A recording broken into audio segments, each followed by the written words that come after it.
welcome to Perspective. We'll be talking about the economic challenges, of course, that the government faces at this time. We've seen the Prime Minister come out and say that he is steadfast in trying to ensure that we get back on our feet as far as economy is concerned. We've also had, of course, the recent measures that Mariam Aurangzeb talked about, banning luxury items, all of those things. The government is getting towards grappling with the situation of the economy the way it is, the dollar that seems to be falling, all of the challenges that the country faces economically. We'll be talking about that. Also, in the meantime, we are seeing Jalsas rallies across the board, back and forth, the exchanges between political parties, the Jalsas getting fierier and fierier, the exchanges getting more and more vehement as far as Mariam Nawaz is concerned. And then, of course, we are seeing the responses come from the PTI with Imran Khan Sahab also getting equally aggressive as far as responses are concerned. What is the situation in the meantime in the kind of economic background that there is? Are we moving towards the kind of stability one would like to see before the elections? The rumor mill also we'll be talking about that is constantly churning new and new information, a lot of it inaccurate. Hamza Shehbaz's position after the de-seating of the 25 members that we've had after pursuant to the verdict now of the Election Commission, all of those things today on Perspective. I have with me Mohammad Humayun, who's a senator with PTI. Thank you for joining us today. We have with us Rana Ehsan Afzal Khan, who is with the PMLN. Thank you for joining us. Dr. Niaz Murtaza, who is a political analyst. Thank you for joining us today. Ji, Humayun Sahab, overall, as far as the situation is concerned, of course, as far as the government of today is concerned, comprising of so many different political parties, and they maintain that they are where they are as far as the economy is concerned because of the way things were left when your government and the vote of no confidence took place. All of that happened. In that kind of environment, do you think it's perhaps not, this kind of volatile situation where you have Imran Khan on the streets again, you have, of course, the PMLN also retaliating. Is it going to lead to some stability, or is it going to, of course, change, things go further south as far as economy is concerned? Bismillah. First of all, thank you very much for inviting me.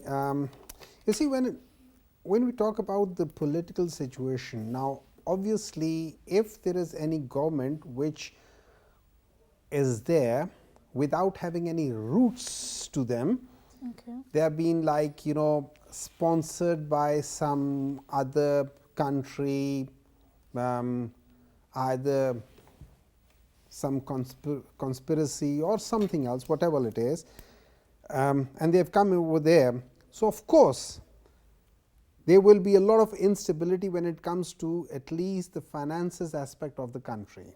Now, and we have seen that thing. The dollar has shooted up by 16 to 18 rupees within a month. Now, that's a clear. And the stock exchange has gone down with significant points. So, that actually shows the lack of trust of the businessmen and the lack of trust of the people of this country in this government. Now, I was hearing out Shehbaz Sharif earlier this evening, and he was asking all the top businessmen to come and invest. Wow. What about his son, who is sitting outside with loads of looted money? What about his nephews sitting there with millions and billions of dollars over there looted from this country? What about them? Did he ask them to invest in Pakistan? Okay, of course not. Of course not. Now, what about that Chhabdiwala? What about that Munshi? And what about those things where 400 billion rupees has been cashed in? Right, let me come back to you. Let me go to Rana Sahab. Rana Sahab, I hope you've been following the conversation that we've been having. As far as the Prime Minister is concerned, in terms of asking for investment overall, the situation in the country at this time, for him to take it on and to say, for the PMLN also and for the PDM as a whole, How do you expect things to stabilize when we talk about investment, when we talk about asking businessmen to invest, whether it's within the businessmen of our own country, outside, overall? Do you see the situation stabilizing in the background of what the political situation looks like at this time? Bismillah. Firstly, I'd like to respond to the PTI members' comments. It is, their doing that the Pakistani citizens are suffering today. The shortage of dollars, the macroeconomic instability that we're facing today has not developed in the last 4 months. We should be clear about that. Since August 2021, $9 billion from the reserves have vanished, and an IMF program which was on a constant delay due to the incompetence of PTI. Finally, they made commitments in January and signed on a mini budget, and then surprisingly they took a U-turn in February by giving an amnesty scheme of 300 billion rupees and then freezing the petrol prices, reducing the petrol prices. So definitely, if one is to see the events which have taken place, it is PTI which should not be celebrating this situation at all, rather answering the damage that they've made to this economy. Now, coming to your question, yes, the political stability is important, and for economic stability. Right now, I think the challenge is that we go with the IMF and conclude the talks. So I think we're on that track. And the effort, the delay, the 2 weeks or the 3 weeks delay was so that we could convince them that we need to find a middle way and that we do not want to put the burden of this petroleum price increase on the people of Pakistan. So if I think if there is no success on that point, then we would still go ahead with the IMF program. We would But is have it to. true that you will be making those difficult decisions now, or will you be continuing? I mean, will you be continuing with the petrol subsidy, or will the government change their mind on that? And is it possible at all to continue with it? I think it's not possible to continue giving the subsidy, considering that the fiscal deficit, there is no fiscal space, and the fiscal deficit, which was budgeted by the PTI at 4,000 billion, has actually it's actually going to reach 5,600 billion. That's a 1,600 billion increase in the fiscal deficit, which is, I think, it is colossal. It is quite huge, and it is damaging for the economy of Pakistan. It is damaging for the government of Pakistan. So it cannot continue, and we have to carry on the commitments made by PTI, and we will have to take tough decisions if we want to take the economy forward. That has to be done. Are you willing to pay the political cost of these measures? Because of course, whether you call the elections today, tomorrow, after 3 months, maybe 6 months, it seems to be overall an atmosphere of electioneering in the country. Well, I think, this topic is being discussed by the Prime Minister and the coalition partners, and we're expecting an announcement from the Prime Minister soon on this subject, and that is when, for sure, the direction of the government will be, decided whether, the political cost, because, the political cost is high, and we feel that to take Pakistan out of this mess that PTI has put us in, we need to take tough decisions, but they can only work if every stakeholder is on board. And when I say every stakeholder, I mean everyone in the country, be it the armed forces, be it the judiciary, be it the government executive, because these are not normal circumstances. Let me tell you, Marukh, that we are not in a normal economic mess. This is a highly threatening situation to the security of Pakistan. So even if we take those tough decisions, and 3 months down the line the government is destabilized, I think that would again bring us to the brink of destruction of the economy. So a lot is a lot of things are happening, and we need stability. Rana of the Sahab, I want to government. come back and ask you. I mean, I want to come back and ask you whether this kind of stability. When you talk about, again, we've had this conversation numerous times, even during the PTI government, about an economic charter, and whether all political considerations can be, second tier to having some kind of economic baseline policy which can then continue because of the situation that we are seeing at this time, which you are talking about also, and whether you were cognizant of how bad the situation was when you came into government, all of those things. Let me come back to you. I'm going to go to Dr. Niaz Murtaza. Ji, Niaz Sahab, even now, today, there is a jalsa going on. Yesterday, Mariam Nawaz spoke to a massive gathering also. Overall, in terms of the situation at this time, in terms of garnering huge crowds, there's no doubt that both political parties, major political parties, when we talk about PMLN and PTI, there are crowds there. People are coming out. But how do you see it in terms of translating into votes?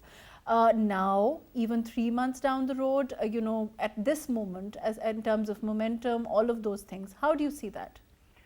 Well, there's always a very loose relationship between, the size of, jalsas and meetings and how things turn out on election day. Because, all of these jalsas are being held in the bigger cities, medium-sized cities. So you're basically talking about, an urban phenomena. And most of our seats are obviously in the rural areas. And even in the cities, a large city like, Karachi, Islamabad, they consist of, several constituencies and millions of people. So, if you gather 50,000 people, which is the maximum I think anybody has been able to gather, that doesn't really give you a very good, indication of how it's going to turn out during elections.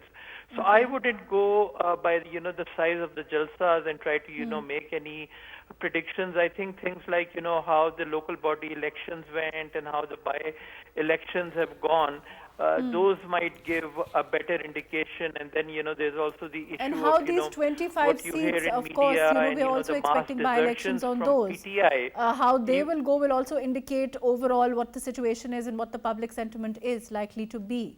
Yeah, I mean, the fact that there were so many desertions and, these MPAs and MNAs, they have a better sense of, what's going on at the ground level. And one of the key reasons why they were deserting was because they felt that, their electoral prospects sticking with PTI are not very good. But now, of course, PTI is, whipping up this sort of charge that, it was removed illegally, although I don't see any evidence of that. I'll come back to you. So I'll come back to you, Niaz Sahab. Let me go to Humayun Sahab, do you think overall the sentiment as far as the PTI is concerned, because what Niaz Sahab is saying, he's saying, of course, there were these desertions. Whether one says, of course, your party maintains that they were offered money, whether that happened or not. One can't really say that it would have happened in all the 25 cases. There were some issues that your members were calling and saying that, they were facing within the party also. Do you think what situation has changed now? Do you think that, what has changed over after the vote of no confidence, if at all? You see, if you see the history of PTI back in 2013, Imran Khan took a very bold decision of asking almost over a dozen or probably couple of dozen members, and he asked them to leave the party because of the same very reason. Okay. Because he does not believe in horse trading. He does not. But you took a lot of electables. He took a lot of electables. You see, okay, fine. Taking electables, let's suppose I'm an electable. I want to join a party. I can resign my seat. Okay. I can go and join, get re-elected. That's one thing. Okay. If I'm in the parliament and I change sides while sitting in the parliament, that's called horse trading. That, of course, now the court has spoken on that also. Of course, the court has done that thing. Right. But what about the by-elections in Punjab? Right. What do you think the likely position is going to be there? I don't think there will be any by-elections. I think that it will straight away go towards general elections. Okay. I don't think so, because the numbers will be so many that I don't think so it will be feasible, especially keeping in mind that we are just a year almost a year to the main election. So I don't think that there is any reason or any person with a sound mind will go for the by-elections in those many numbers. In 25, on the 25 seats that we're talking about, where the Well, dissidents. you see, it's not only 25 seats, it's, all the National Assembly, PTI people have also resigned. Whether they have accepted or not, that's a different thing. They were accepted before the new government, sort of this government came in. So we already resigned. You're saying that the position in the National Assembly, whether those resignations have been accepted or not, will have to be clarified before you No, think I think the I think by-elections I think will as far as we are concerned, we have resigned, and they need to accept that thing. That's as simple as that. So, Leader of Opposition today, Rana Sahib, Leader of Opposition, if I'm not wrong, today by 16 votes, I think it's so Raja Riaz Sahib has been elected as Leader of Opposition in the National Assembly. So overall, what would you say the position of those resignations are at this time? Well, Marukh, I'd like to comment on the issue that you raised on economy of charter first. I think that is the only way forward, and Right. I'm talking beyond politics. I mean, the future of Pakistan, the security of the economic security of Pakistan is vital. It is important for all of us Pakistani citizens who are living here, and even for the overseas Pakistanis. This is the only way forward. And But if Rana I Sahib, they believe don't let, that if you talk to the if PTI, they say that they don't, it boils down to name calling, then it boils down to, calling each other thieves. I know, but this is, Unfortunately, there this doesn't seem to be suggested. rational discourse of any kind over Yes. economic charter, over having a supreme economic policy. At this time, all they're saying is elections, elections, elections. Yes, I know, but these are the type of things I wish that, we talk about establishment being involved in politics and whatnot, but they should be the enablers for such a debate. They should be the enablers, if the political parties are unable to make consensus on charter of economy, then these are the things where there should be an intervention, if nothing else, rather than, having intervention in all other things. This is the enabling that should happen in Pakistan from the larger stakeholders of Pakistan. So I feel this is the only way forward. Now coming to your question about the opposition leader, I think the remaining opposition is that is present in the National Assembly have. I think I've also heard the news that they've elected Raja Saab as the opposition leader. So I think they were there and they elected. And the future of the assembly is, I think, if the government wishes to continue, they will be able to continue. They have the majority. They have the majority in Punjab as well. Even if these guys, these 25 or 26 members have been de-seated, they have a right of appeal in the Supreme Court. They can go there, and this will a lot of weeks and months are still pending before a decision finally comes from the Supreme Court. But in the meanwhile, even if we go for another election in Punjab, we feel that we have a majority and will be able to elect Hamza Saab again.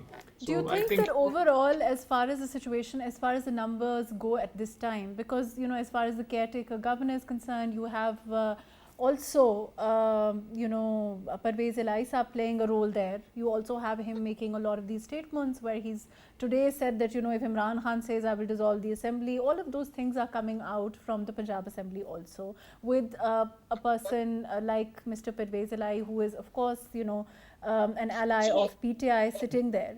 So over there, overall, would you agree that the situation is volatile? Of course, there is clarification pending from the Lahore High Court also on issues like whether this would be retrospective, whether Lahore High Court can indeed interfere in parliamentary proceedings. Then also they have to follow the Supreme Court direction.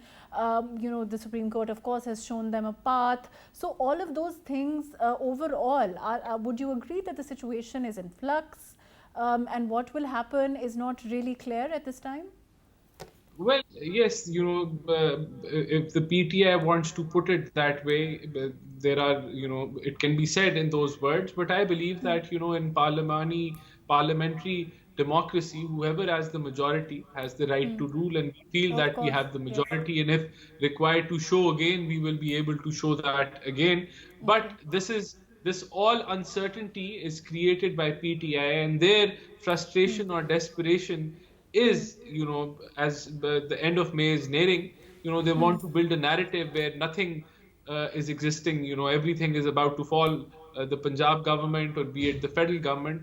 But let me assure you that May is going to come, and then it's going to we're in May is going to near towards its end, and then June is going to come. They're going to come to Islamabad, and then they're going to go away.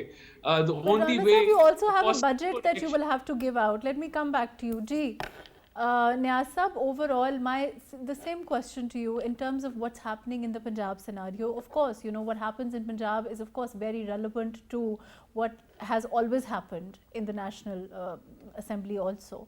So, do you think that unless all these questions are effectively answered by the Lahore High Court, we will not know for sure? And overall, as far as these resignations in the National Assembly are concerned, which Humayun Sahib has spoken about, are going to, also have some, what is the status of those? Because we haven't really had, I think, if I'm not wrong, the Election Commission talk about those. So when we talk about by-election on the 25 seats in Punjab Assembly, then the PTI can then talk about these other seats which they say they've resigned on overall.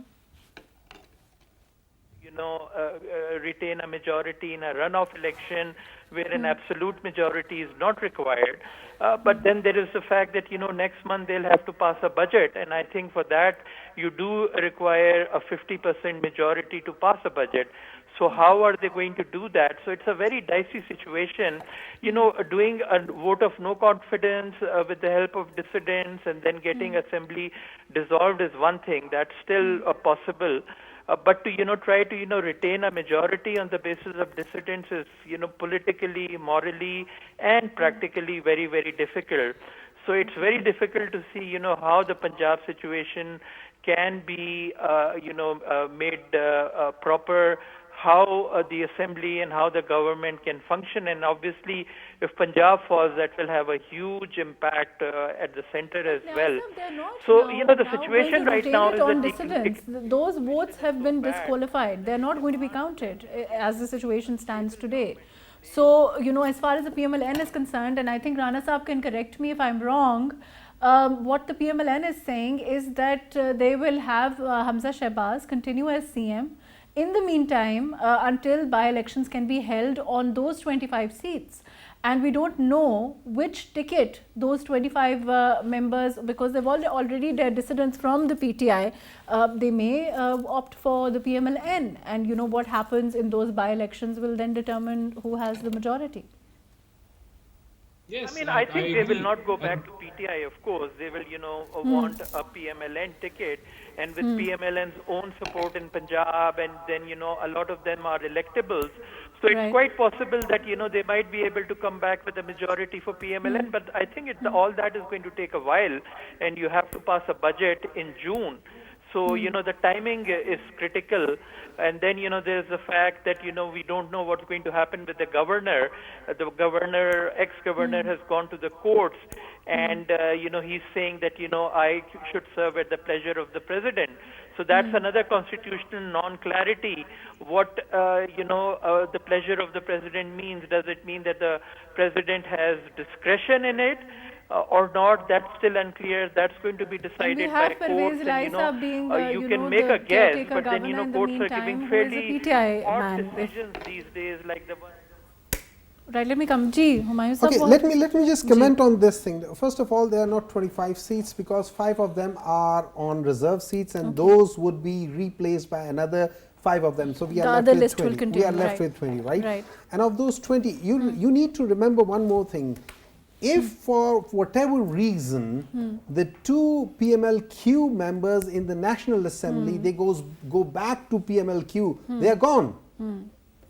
Right? But that happens if the president asks for a vote of confidence. Whatever. But I'm just saying it's a very thin line. So, but let me just comment on the earlier Rana Saab was saying that we want to have all the stakeholders and he was referring to directly or indirectly towards the armed forces and the civil and the judiciary, which I do not understand. Why would we as a politician ask them to come in? What is their role in the finances of Pakistan? What is their role in the politics of Pakistan? What is their role? Unless they know that they are the people who brought them in and they are their main source of strength. So yes, you would like to have some sort of pat in the back that, okay, fine, you continue, we'll look after you. But the tough decisions they can never take because they don't have the guts to take tough decisions like Imran Khan did. He took the decisions, tried to change everything from 5.8 or 5.9 GDP when they left at around that. He had taken certain decisions which brought the GDP down to less than 1%, but those decisions were in the right directions, and within a year, in spite of the COVID and everything, it went up to 4.8, and this year it's probably predicting to be touching around 6. Your exports, you see, now they are talking about all this deficit and everything. I would ask them humbly, for the last 20 years, what were their policies? Were they export oriented? No, it was not export oriented. Yes, it was export oriented in terms of money laundering. They were exporting all the money out of the Pakistan into the London flats. So what did PTI say? Just give me a minute, right? What PTI did in the last 1 year, March to March, 27% increase in the exports. In the last 9 months, in the business, private business and GDP, 10.7% rise. Now this is equivalent to 1960s era of the gold part of the Pakistan. If you see all the parameters are in the right directions. As far as the situation, as far as the overall situation is concerned at this time, and I will, of course, let Rana Saab answer this, but overall at this time, what it seems to be like is, if you look at the narrative of the PTI, what overall is being said is, we were going and we were doing things that would have then resulted in good things. Yes. But we don't know that for sure. No, we know that because the direction, you see, your key indicators were in the right direction. But we were talking about inflation, 3 months ago when you came on the same program, when before the vote of no confidence had happened, and you were talking about price hike, we were talking about those but things. Those price, if you ask me, those price, that is what we were saying. Those price hike was not because of the local thing, it was like a global phenomena. Okay, so we still agree with that. They did not agree at that time. Now,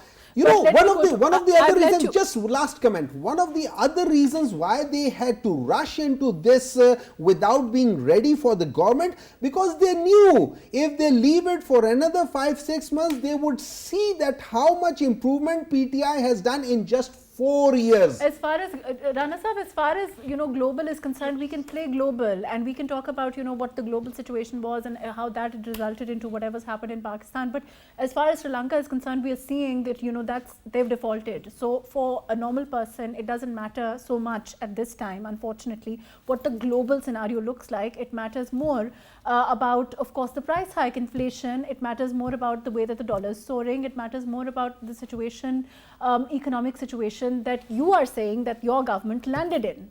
So, as far as statistics are concerned, we can debate those back and forth. MARUKH, Ji. I mean, it is comical. It is literally comical what my colleague of PTI is saying, because, in their rallies, they're stating that Pakistan soon becomes Sri Lanka.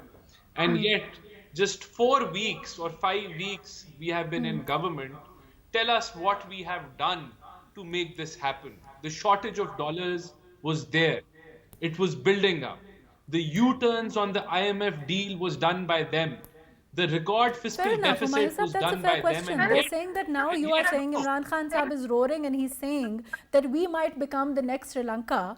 What has the PML done in the last 1.5 months? They will have had to have done something really, really, catastrophic for us to bring to Sri Lanka. They have damaged the point trust is, of the my people. point is You that the cannot do fact that anything they're worse claiming, than that. that the Number one. fact Number that two, they're Imran claiming, Khan, when he let me gave speak this now, please.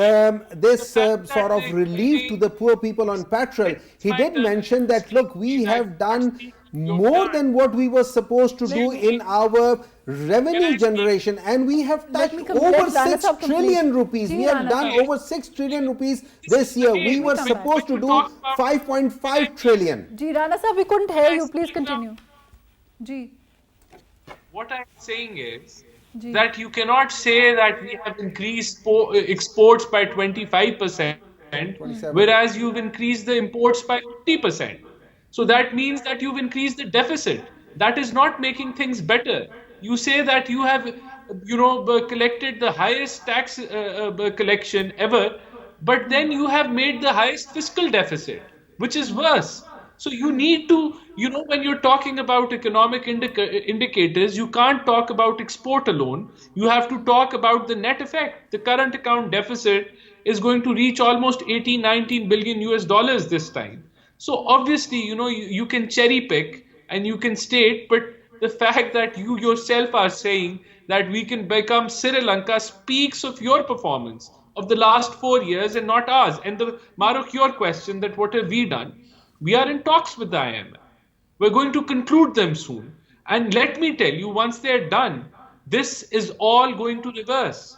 The weakening rupee is going to strengthen. The fact that the decision is pretty simple that you go to the IMF, you strengthen the rupee, you bring in macro stability, which will happen.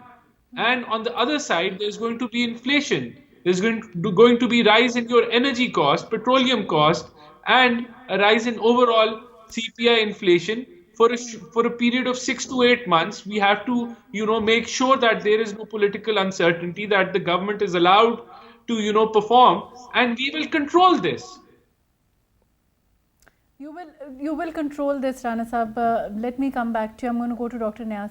Niaz Sahab, overall, you've been hearing both PMLN and the PTI. Overall, how do you see the situation? Of course, saying that 1.5 months into the government, I don't even think it's that long. Things have gotten that bad, which is the narrative that the PTI is putting forward. As far as the PMLN is concerned, of course, they're saying that they walked into the situation, and that, of course, Rana Sahab, you heard him, he's saying we're in talks with the IMF and we expect things to stabilize.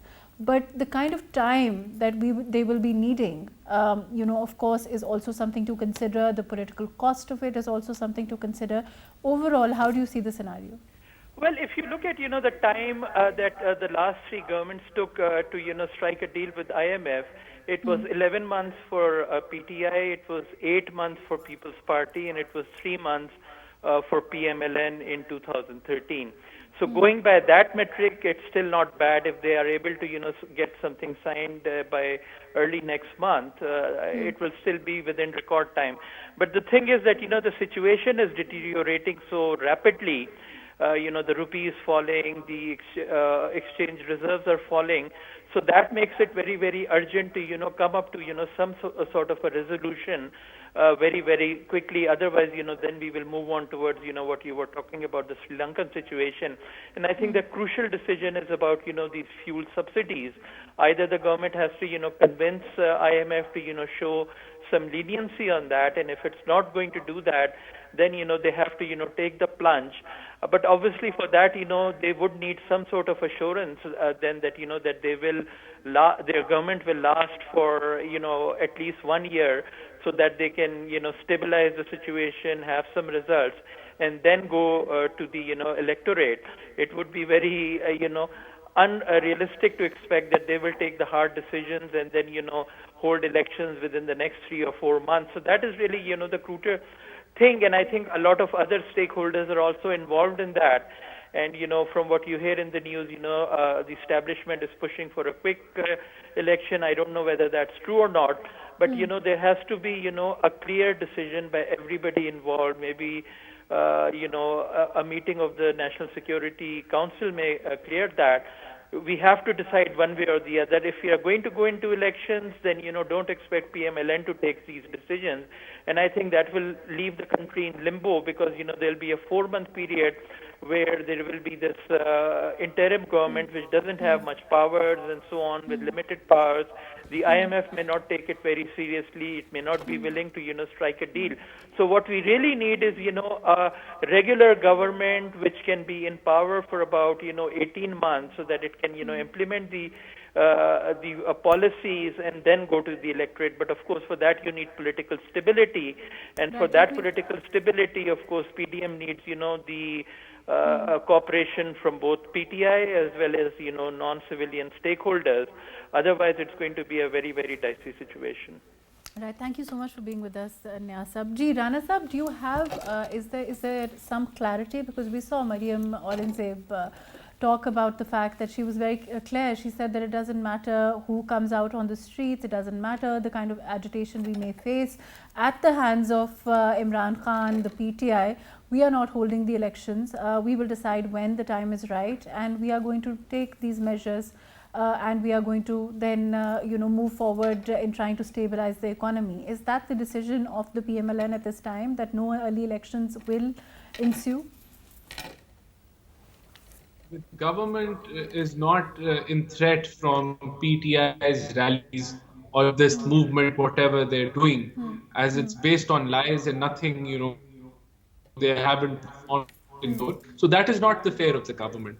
The decision is that we want to take these tough decisions, and we expect that they, everyone will support us in that, and there will be no destabilization, unconstitutional destabilization, and we'll be allowed to work smoothly for the next 14 months. So that is what we're looking for. And, Humayun Saab was commenting that, what is the point of the establishment, or what is the point of, the judiciary to be involved? That was my personal comment, that I think, we should go for Charter of Economy. And I believe that it is the need of the day. These problems have reached to a boiling point for the economy. And it is no joke. Even if, PTI, by some miracle, comes into government, it is not, they are the ones who've created this mess, and they cannot clean it alone. They need, everyone needs to, figure this out, that this is beyond politics. We're not going to do politics on petrol prices. We're not going to do politics on, your debt profile. Some things have to be decided collectively, and we need to stick with it. And that is a Charter of Economy that I'm talking about. Right, fair enough. Ji, Humayun Saab, why not, what Rana Saab is saying, he's speaking very rationally when he says that, perhaps these are the issues where there should be no politics on, petrol prices, there should be no politics on economy, because the situation is what it is. For example, there, you do come in power very soon. How do you expect to stabilize this kind of situation without having, the support that is needed at this time from across the board? Well, you see, I still think that this is not the job of the establishment to be involved in political decisions, whether it's finances. No, I'm not saying to be involved in political decisions. Yes. I mean, he's saying overall, in terms of these are political decisions. Right.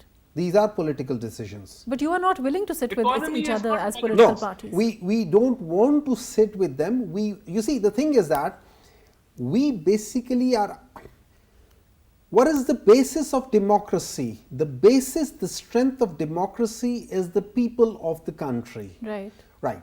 Now, we want to take our case back to the people, and we want them to decide what is right for this country.